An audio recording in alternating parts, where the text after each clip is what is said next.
Greetings, bird people of Earth. It's time for Out There with the Birds, the podcast that's magically delicious, with your hosts, Ben Lizdas and Bill Thompson III. Out There with the Birds is supported by Koa Sport Optics, makers of the legendary 883 Prominar spotting scope. Visit sportingoptics.koa-usa.com to learn more. Out There with the Birds is also supported by the Reader Rendezvous Birding Adventures from Birdwatchers Digest.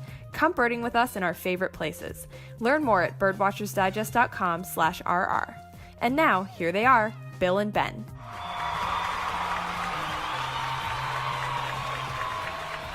Hey everybody, this is Bill Thompson III, here with a special edition of Out There with the Birds. In mid-October, Ben Lizdas, whom we know and love, was in Costa Rica for the Costa Rica Birding Challenge.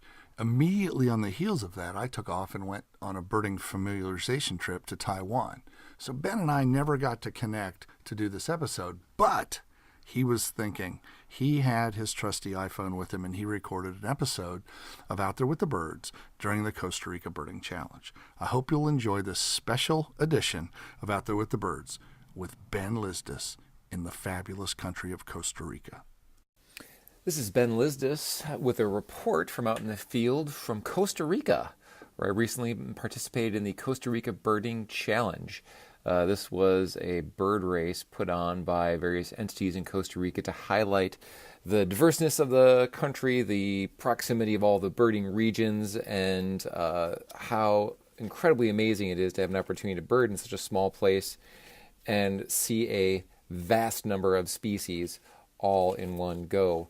So I spent about 8 days birding 6 different bioregions in Costa Rica, the Caribbean lowlands, Caribbean foothills, and the highlands, and then on the Pacific side as well, the lowlands, foothills, and highlands.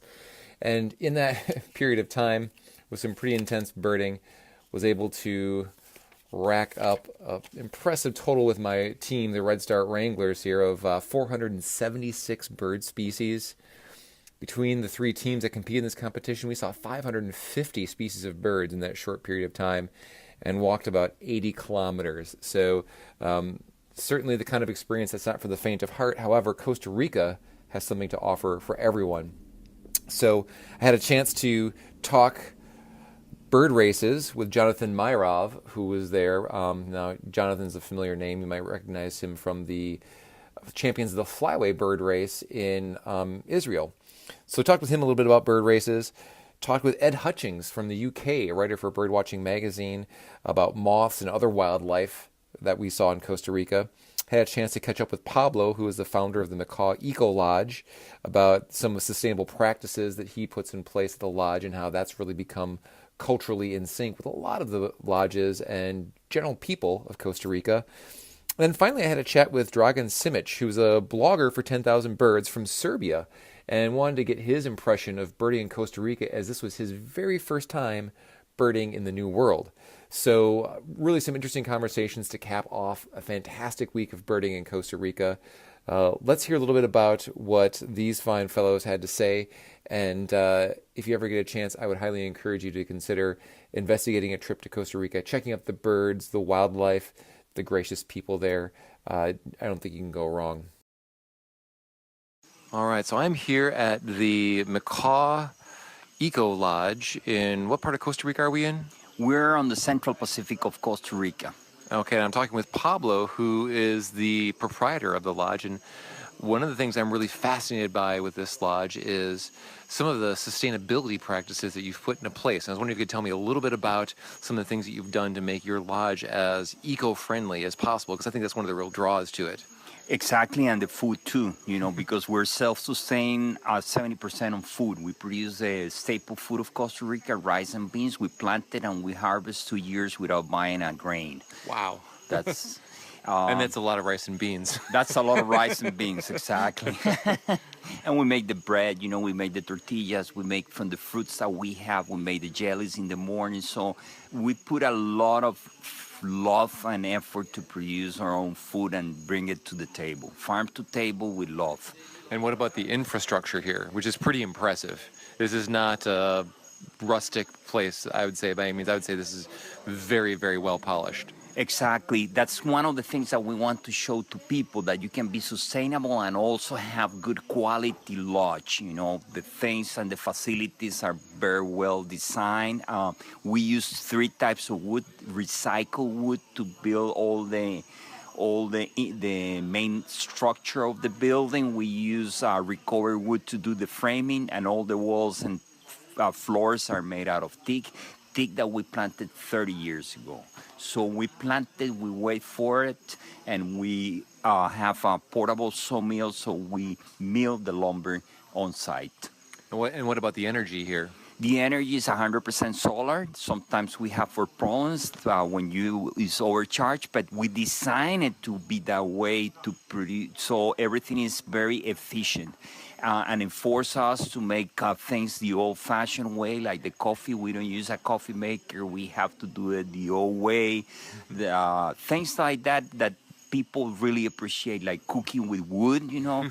We have a wood oven, we have a wood stoves, you know, so people appreciate, you know, that kind of things, you know, go back and enjoy what used to be and not anymore is available everywhere. It might not be the most convenient way of doing things, but sometimes slower is a little bit better in the long run. Exactly. You know, it's not fast. It's not something that you can... For example, the building of the lodge is not something that you get on a hardware store. That, as I was telling you, the floor, we brought the rocks. We have to polish, you know, it looks like marble, you know, and it's a hard effort to make it that way. But people enjoy that, you know, that effort. And what do you guys do in terms of the grounds here for the wildlife? Do you do a lot of wildlife management practices here? Do you do property management? Of course, you know, now we're working with agroforestry. What we're developing are systems where we can connect national park with reserves and refuges. And then what we do is we found a crop that is very sustainable, is cocoa. You know, and cacao needs shade, and the shade what we use in our native species, endangered species, so we create a canopy so wildlife can move through. So we are creating a biological corridor. And how long has the Macaw Lodge been here? 30 years. We started with this. Everything you see it has been planted. This was pasture land that the way you saw it in the way here. Wow. Okay. And pretty impressive birds around here. Do you know off the top of your head how many different species of birds you get coming through here? Oh, well, we're in the mid-Pacific on a transitional area between the dry forest and the rainforest. And so we have, as in the area, not exactly Macau, but within the area, 50% of the species of Costa Rica, you can see it here. Pretty impressive. Well, it's been a great time being here and pretty impressive to see everything that you've built. So thanks for taking the time to tell me more about it. No, thank you very much. I really appreciate the interview, and I'm so happy you guys are here. Thank you very much. The following is an interview with Dragan Simic, one of the 5 Red Start Wranglers, our team at the Costa Rica Birding Challenge. I'm from Belgrade, Serbia, and I got here as nature blogger, writing for several years for 10,000 birds. And this is your first time birding in what you'd call the New World, correct? Yes, I birded Africa, birded Asia, and of course Europe. But this is the first time ever I crossed the Atlantic, and this was quite a surprise. I was invited about a month and a half prior to the trip, so I couldn't believe myself. And several days ahead of the trip, my mind was already here, only my body is still waiting for that flight. And occasionally here I have to pinch myself just to make sure that I am here. So your first trip to the New World, kind of jumping right into the fire with a birding trip in the tropics here, which is one of the most diverse areas of wildlife here in this hemisphere. So just tell me a little bit about some of your first impressions of being here, and then maybe one of the most memorable experiences you've had here.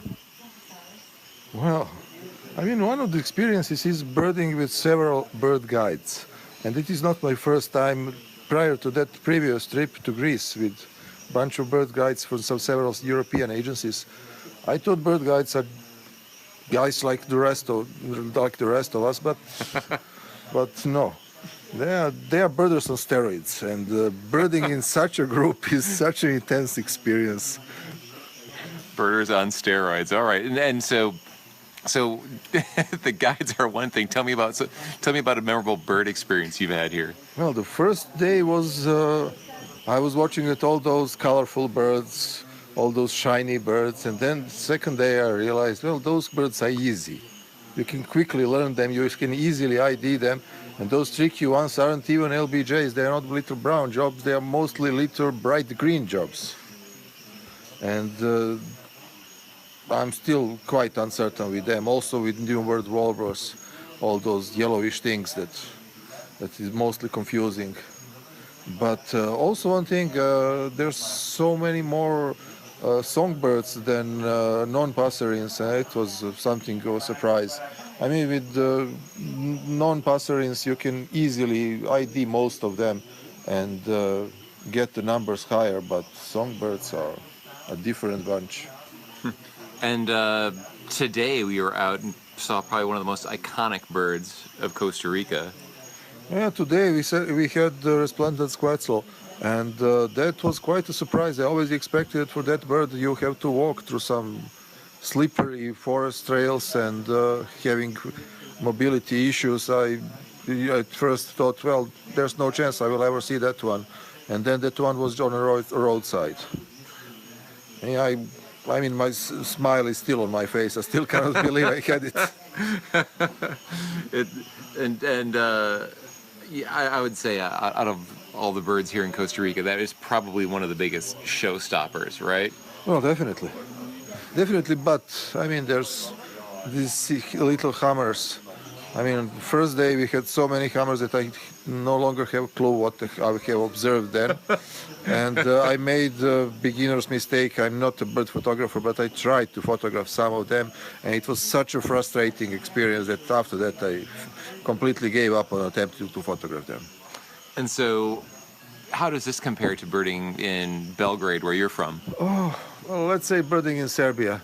Costa Rica has 3 times more species. It has 1.5 times more species than Europe and 3 times more species than Serbia.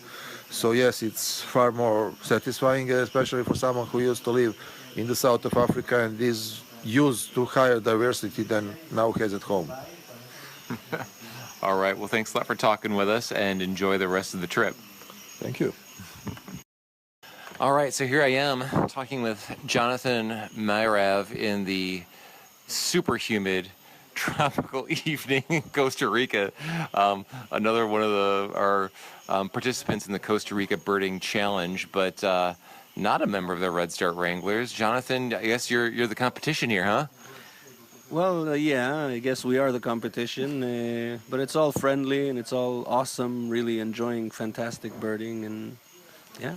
It's great to be doing a bird race with you here and having you jumping into the fray, because normally when I see you in a situation like this, you're coordinating the whole thing. So how's it like being on the other side of the table?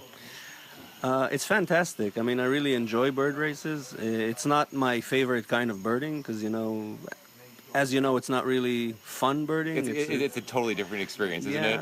Yeah, it's very hectic, it's very demanding, and you don't really get to enjoy the birds and the place as much as you like, especially in a challenge like this where in a week you're covering a whole country and racking up, hundreds of birds. So it's not really the best, most romantic, fun approach to birding. Not the ideal birding experience you want to have when you're crossing the ocean. And unlike, when I've had a chance to go over to Israel a couple times to participate in the Champions of the Flyway, we've had a couple days to scout and kind of do some birding at our own paces. But it's still, it's a different thing when you're on an agenda, and it seems like you live and die by logistics, and sometimes with bird races where if you're just out birding, it's much more casual. Exactly. I think that birding in general is for peace of mind, and bird racing is the exact opposite. I mean, your mind is racing as well as you are physically. And compared to Champions of the Flyway, I mean, this event as well, I think that bird racing in general has gone in a direction of it's like sports. I mean, it creates a lot of interest and drags like crowds all over the place following these races. And I think if it can be channeled to marketing and more so to conservation, then I think it's an awesome way to raise awareness and money, and that's what Champions is all about. And I think bird races can be very fun and very productive. So what are a couple of your highlights thus far? We are in day, what is it? We're day 5? Day 5 now. The teams are, your team just hit 400 species in 5 days worth of birding. I think we're close behind at closing the gap. 392, I want to say 393, something like that. Highlights thus far? The Halftime? Well, highlights are many. I think today was an amazing day. Let me go back. Personally, I'm a big migration fanatic. I'm really into migration.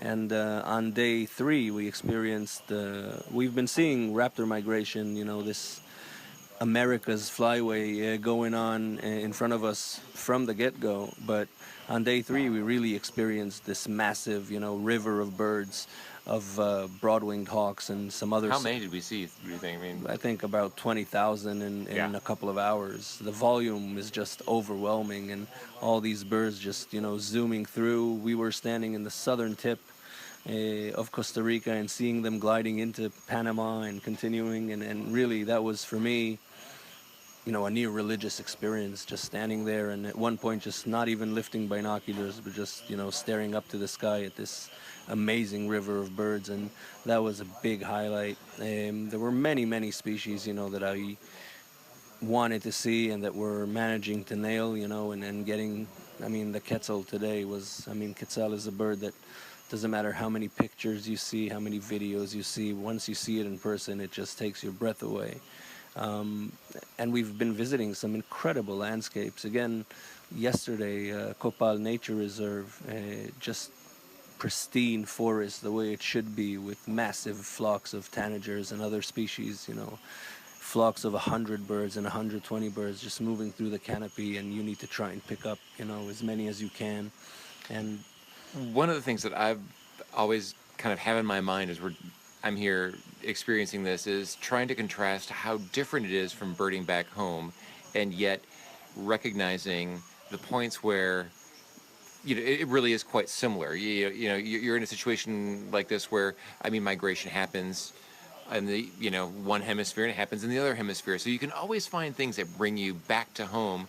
But you're from Israel, arid country. When I think of the ecology there, I can't think of something that could be probably any more remote than here in the tropical rainforests of Central America. But what are some of the things that strike you as being fundamentally different, but yet do you see things that are similar with the ecology of back in the deserts of Israel? Well, first of all, the heat is similar. Humidity is the problem. I have no problem with the heat. And to be honest, it hasn't been that hot so far. We've been, very lucky, and I think temperatures were, somewhere around maybe lower 30s at the most. And for me, that's very centigrade. Yeah, centigrade. Yeah. So I'd say, 80s or something like that, and that's very comfortable weather compared to weather back home, especially the desert. The problem is the humidity. It's very, very humid, and we've been doing quite a fair bit of walking. Yesterday 15 kilometers, around 10 miles of walking during a bird race, and it's very, very humid, so you sweat a lot. It's very sticky. What about with the wildlife and the birds? Well, the birds are incredible. It starts with the habitat. These very, very big, lush rainforests is something that, we have nothing that comes even remotely close to this in the Mediterranean area. So just the scenery that we're driving through, these 600-foot trees and just really, really lush rainforest, all these hummingbirds flying around, these colorful birds. Israel's got many, many birds, but let's say that, they're not on the colorful side of the spectrum. So I think that's a serious contrast. But one of the things that you seemed right at home was when we were up on top of that hawk watchtower, because just like they do in Israel, the birds fly around the mountains. They don't like to go over water, and so raptors in Israel, raptors over here. It seems it's kind of the dynamics are pretty similar. You kind of the patterns are there, the behavior is pretty similar. Yeah. Migration is the same everywhere. Birds use the same dynamics, same techniques. weather is super crucial, the wind direction, where the thermals rise, how are they going to go around the storm front, or how close are they going to go to the mountains or to the sea for this matter. So, I mean, the dynamics are the same. Stopover sites and just good quality habitat is super important. For you, I mean, it's probably very cool for you to see many birds that you know from back home, you know, Yeah. breeding species. We walk around here and, you know, you hear their chip notes, you know, these birds. I think it's fantastic. And migration is something that sort of unites, you know, bird watchers worldwide. It's something that is the same everywhere. And it doesn't matter how much we screw up this planet, you know, as mankind, and how much forest we cut down, and how much industry, you know, and all this, nature carries on. And I mean, migration is the biggest thing. It's a very humbling experience to me. It always was, and here, you know, is not different. One thing that's really impressed me about birding here in Costa Rica is that it seems as though there's a really strong conservation ethic. It seems like the Costa Rican government and the people here really have grasped that this is a resource to be saved and preserved. And I think I from my perspective, they kind of are leading the charge on that here in Central America. But it seems it's the places we've gone to, solar power, food grown locally and sustainably, and really a reverence for nature, and that's pretty exciting to see. It is, and I think that I know that Costa Rica, quite a few years back, you know, sort of shut down their army and decided to divert budgets to nature conservation and education. And for a country that's been through big periods of logging and industry, to take this, you know, 180-degree turn and to put conservation and nature up front is unbelievable. And especially in this part of the world where a lot of these countries, you know, are going in the other direction. And Costa Rica really is a beacon of, like you say, so much sustainability. And everywhere you go, there's, you know, careful thinking and awareness towards nature. And it's the way it should be. Inspires hope, huh? Yeah. Well, it's great spending some time with you over in my neck of the woods, relatively speaking. And I wish you the best of luck in the couple days to come here as we wrap up with the Costa Rica Birding Challenge. What do you think we're going to top out at here with the numbers of species? What do you think the totals are going to be? Well, I think that when in the weeks leading to this, there was a lot of speculation and thought, you know, and I thought that 400 would be a realistic figure, you know, to finish the race with. And the fact that our team, you know, the Tico Tickers, are already, we actually are on 400 on the nose this evening. Day 6. The eve of day 5. Day 5, that's right. And we've got 2.5 days of birding ahead. And I think that, 500 is attainable, which would be pretty exciting. Unbelievable. Really. A lot of work still. Yeah. I mean, there's so much strategy involved. We're very lucky to have Diego Quesada, which is a fantastic leader. And our group dynamics, I mean, just my group members, Jim Lawrence, Adam Riley, Yeray Seminario, we're so knit together now, you know, on day 5. A well-oiled machine. Yeah, we work like a machine. We come to an area and, you know, there's no leaf unturned. A force to be reckoned with. Yeah, I mean, and you guys are doing amazing work. And, I mean, you're closing the gap. So, I mean, we were shaken this evening before we heard the totals, but still only 7 or 8 birds apart out of 400 is really a very, very tight competition. So we'll see where it goes. All right. Well, it's great to be competing with you here, Jonathan. Thanks a lot for talking. Thanks a lot, Ben, and pleasure as always.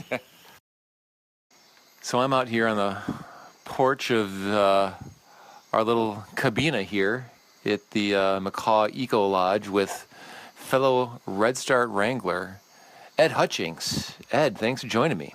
Great to be here. Thanks for having me.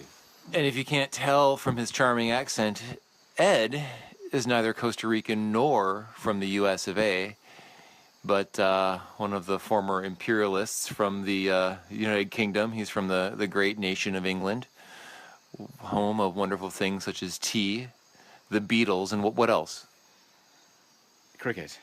There we go, cricket. All right. Sorry about the imperialism, by the way. So I was talking with Ed earlier today about how I think English birders tend to be, by and large, pretty extremely well-rounded. And I'm not talking about their physiques, but so much as their interests. But really a general interest in all things nature. And one thing that I've noticed on this trip about you, Ed, is that as we're walking down the trails, often you'll be a bit behind us, looking at some bugs, some butterflies, some plants of interest, some frog. And I'm just wondering if you could just tell me a little bit about some of your impressions or highlights about the non-avian aspects of this Costa Rica tour that we're on here together. Yeah, sure. Well, it's the same with anywhere you go in the tropics, really. There's just a huge amount of life surrounding you wherever you are. Mm-hmm. And it's impossible to ignore. I mean, the birds are, for one, are fantastic. But there are also lots of other distractions. And I can't pass up on a butterfly or a tree or some creepy crawly crossing the path in front of me. You know, it's just, there is so much going on here.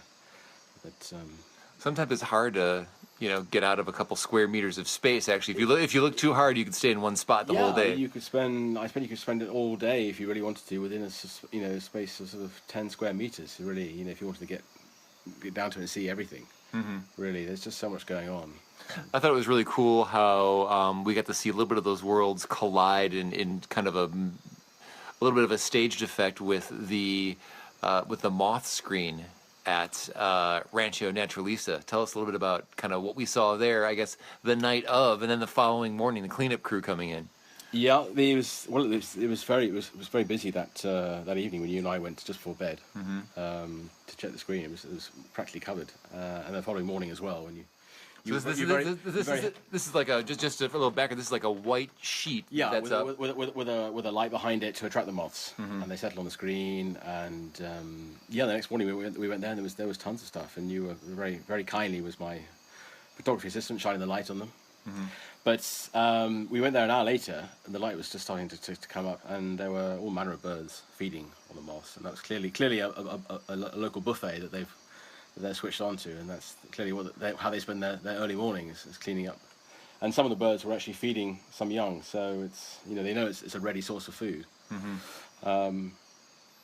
But just to go back to this whole interest in the different aspects of wildlife, I think for me, I mean, and for a lot of other people who are also interested in ecology, the whole thing, all of this is connected.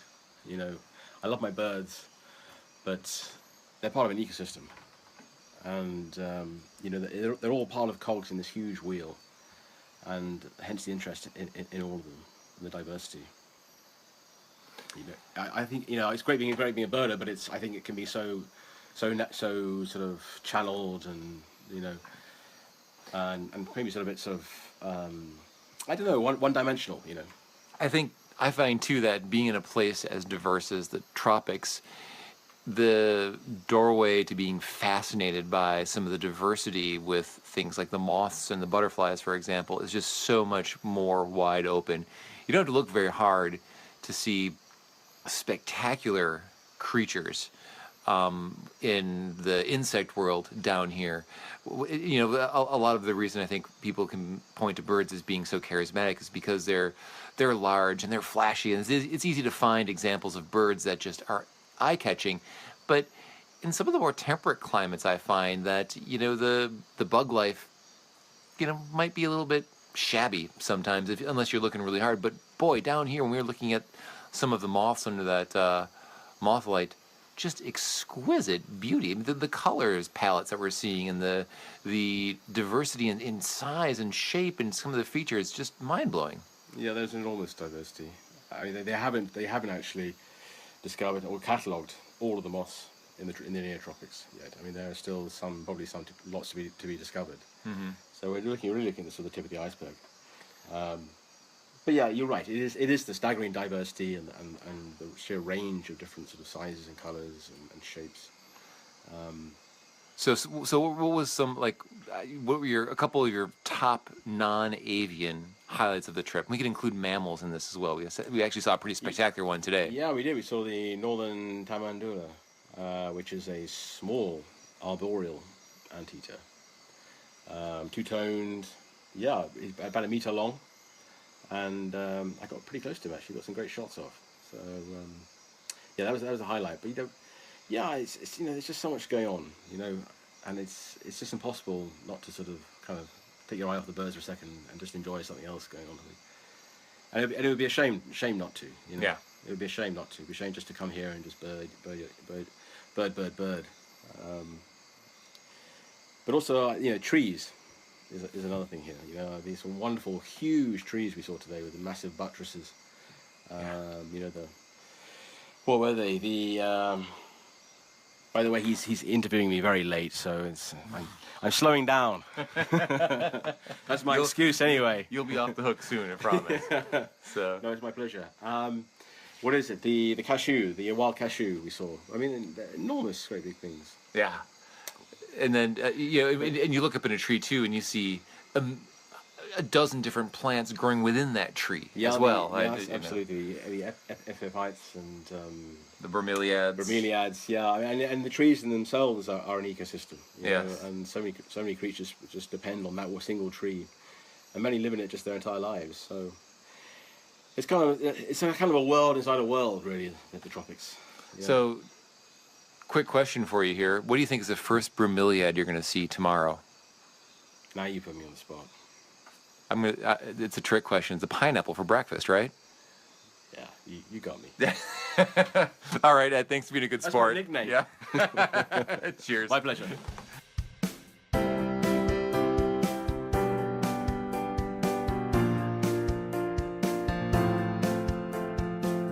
And that's a wrap for this episode of Out There with the Birds. Special thanks to Koa, our optics sponsor. Learn more about their fine line of birding products at sportingoptics.coa-usa.com. We're also supported by the Reader Rendezvous Birding Adventures from Birdwatchers Digest. Your next birding adventure starts at birdwatchersdigest.com/rr. Tune in next time for some more noise from the boys, Bill and Ben. Until then, keep your feeders filled and your gardens tilled, and we'll see you out there with the birds. Bye for now.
So that's a wrap from Costa Rica.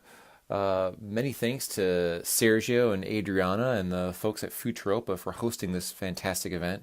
My head's still spinning from all the raptors coursing through overhead there, and the owls and the quetzals and colored redstarts that we had saw, and certainly the memories are going to last a long time. So this is Ben Lizdas reporting for Out There with the Birds. Birds.